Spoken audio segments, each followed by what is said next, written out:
Il y a un verset biblique que j'affectionne particulièrement qui dit « La sagesse du pauvre est méprisée ». Avez-vous déjà vu quelqu'un qui est sage, mais qui n'a rien dans ses poches qu'on écoute? On n'écoute pas celui qui est pauvre. Or, en tant que chrétien, on doit briller sur la terre. C'est pas dans les cieux lorsque le Seigneur Jésus sera venu prendre l'église. Non, c'est sur la terre qu'on doit briller.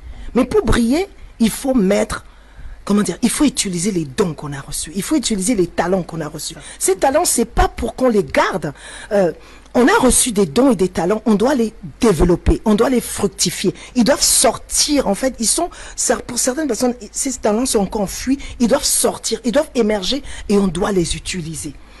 Il y a un conférencier qui va venir au salon, le thème de son intervention, je n'ai pas le titre exact, mais c'est comment entreprendre dans ce Cameroun et ne pas attendre des miracles du pays. Parce que beaucoup attendent. Oui, moi j'attends que la loi change, j'attends que les choses bougent. Mais toi, c'est à toi de bouger. Parce qu'en fait, on doit être des acteurs dans la nation. On doit apporter quelque chose à la nation. Et on apporte quelque chose à travers les dons qu'on a reçus. Ça tombe pas du ciel. On doit les travailler, ces dons. On doit les développer, ces dons. Et il y a une idée qui me choque, c'est qu'on dit, les chrétiens ils sont à l'église. Mais les chrétiens doivent être dans la société. C'est pas à l'église. À l'église, on reçoit la parole de Dieu, on est édifié, et puis on avance dans notre couloir de destinée. Mais c'est dans le monde qu'on doit briller. C'est pas à l'église on brille déjà. C'est dans le monde. Et on brille comment? À travers nos dons et nos talents.